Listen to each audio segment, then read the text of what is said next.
ओम शांति। आज 27/1/2025 की मुरली का सार देखेंगे। आज की मुरली में बाबा कह रहे हैं, मीठे बच्चे, तुम्हारी जब कर्मातीत अवस्था होगी तब विष्णुपुरी में जाएंगे। पास विथ ऑनर होने वाले बच्चे ही कर्मातीत बनते हैं। तो बाबा की जो मुरली होती है वो जैसे शॉर्ट हैंड होती है ना, टाइपिंग, उसकी तरह होती है कि एक एक शब्द का जो है वो मीनिंग निकलता है। तो यहाँ पे बाबा पास विथ ऑनर उनको कहते हैं जो आत्म अभिमानी होते हैं या आत्म अभिमानी बनने की प्रैक्टिस ज़्यादा से ज़्यादा करते हैं। फिर कर्मातीत अर्थात कि जिन्हें ध्यान है कि करण करावन हार तो बाबा है और उन्होंने हमारे ड्रामा के अंदर जो है ये स्क्रिप्ट फिट करके रखी है कि हमें कौन से कर्म करने हैं। तो वो कर्म हम करते जाते हैं लेकिन हमारी बुद्धि जो है वो बाबा के अंदर स्थित रहती है। अर्थात जो बाबा कहते हैं कि हथ काटे दिल बाबा दे। तो वो हमारा कर्म ऑटोमेटिक होता रहता है एक रोबोट की तरह, लेकिन हमारी बुद्धि बाबा के पास रहती है। तो वो है कर्मातीत स्थिति। तो वही विष्णुपुरी अर्थात कि जहाँ विष का अणु छोटा सा भाग भी नहीं होगा वहाँ पे जाएंगे। प्रश्न बाबा पूछ रहे हैं, तुम बच्चों पर दोनों बाप कौन सी मेहनत करते हैं? तो बाबा कह रहे हैं, बच्चे स्वर्ग के लायक बने, सर्वगुण संपन्न सुलाकुरा संपूर्ण बनाने की मेहनत बाप दादा दोनों करते हैं। यह जैसे तुम्हें डबल इंजन मिली है ऐसी वंडरफुल पढ़ाई पढ़ाते हैं जिससे तुम 21 जन्म की बादशाही पा लेते हो। तो डबल इंजन अर्थात कि डबल फोर्स हमें मिला है। एक तरफ जहाँ पे माया का फोर्स हमें बहुत ज़्यादा है और हमको नीचे गिराने में, अर्थात कि हमारी आत्मा को जो है बार बार नीचे की अवस्था अर्थात देहबान की अवस्था में ले जाने के लिए, रोल कॉन्शियस बनाने के लिए, ड्रामा में फंसाने के लिए।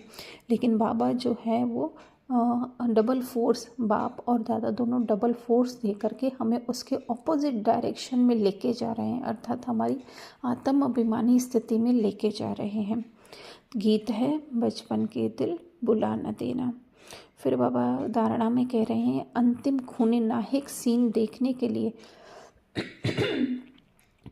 बहुत बहुत निर्भय शिव शक्ति बनना है। सर्वशक्तिमान बाप की याद से शक्ति लेनी है।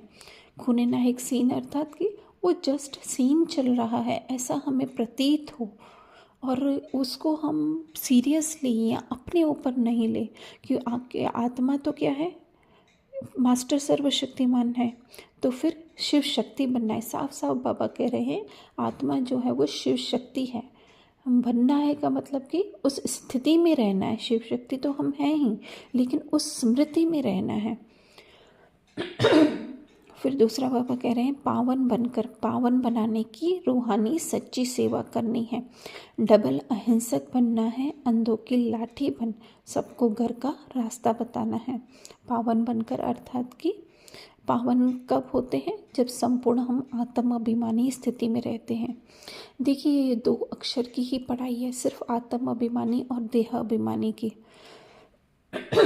वैसे तो ड्रामा का ज्ञान बहुत गहरा है, गहरा भी है पर सहज भी है।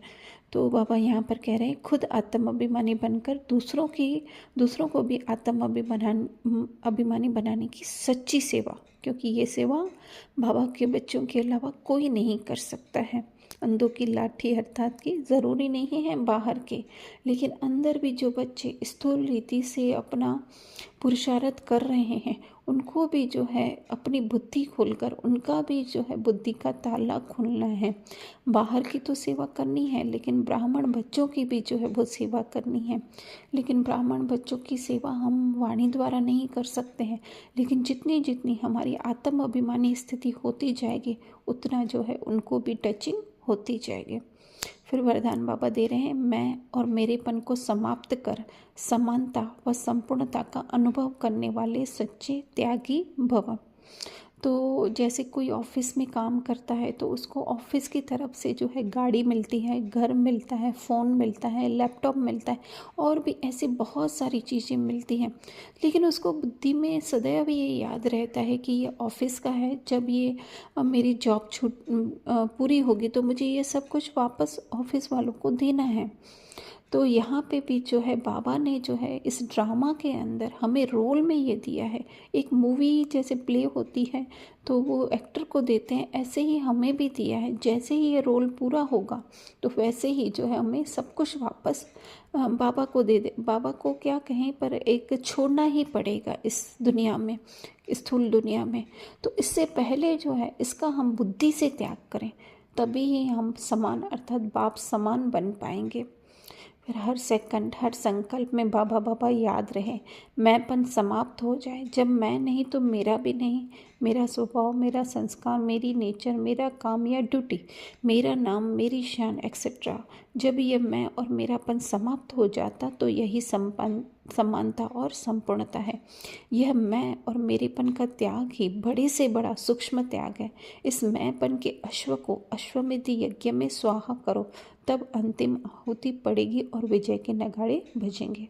तो अश्व मतलब कि हमारा मन, तो उसको कोई स्वाहा नहीं करने का है, लेकिन मन में जो अलग अलग हमारी पहचान बना के रखी है, मैं ये फला फला हूँ, मेरे ये फला फला बच्चे हैं, या मेरी ये फला फला प्रॉपर्टी है, वो सब जो है इससे अश्वमेध मतलब बाबा के जो यज्ञ है अर्थात ज्ञान का जो यज्ञ है उसमें जो है वो स्वाहा करना है, मतलब भूल जाना है। तब अंतिम आहुति पड़ेगी, अर्थात कि संपूर्ण हमारी जो इस देह से जुड़ी हुई जितनी भी पहचानें हैं वो सब समाप्त होगी और विजय अर्थात आत्म अभिमानी स्थिति की जीत होगी। स्लोगन है, हाँ जी कर सहयोग का हाथ बढ़ाना, अर्थात दुआओं की मालाएं पहनना। हाँ जी अर्थात बाबा जो कह रहे हैं, बाबा जो ज्ञान सुना रहे हैं उसमें हमें निश्चय बुद्धि होकर के हाँ जी करना है। फिर भले उसके बारे में अगर कुछ भी डाउट है तो हम बाबा से पूछ सकते हैं योग में बैठ कर के, लेकिन जो है वो संशय के हिसाब से नहीं पर कुछ जानने के हिसाब से। तो वही जो है बाबा का सहयोग का हाथ है बढ़ाना बाबा के लिए। तो दुआओं की माला पहनाना अर्थात कि फिर जो है हमें पुरुषार्थ में लिफ्ट मिल जाएगी। कहते हैं ना दुआएं जो है वो लिफ्ट का काम करती हैं। अच्छा, ओम शांति।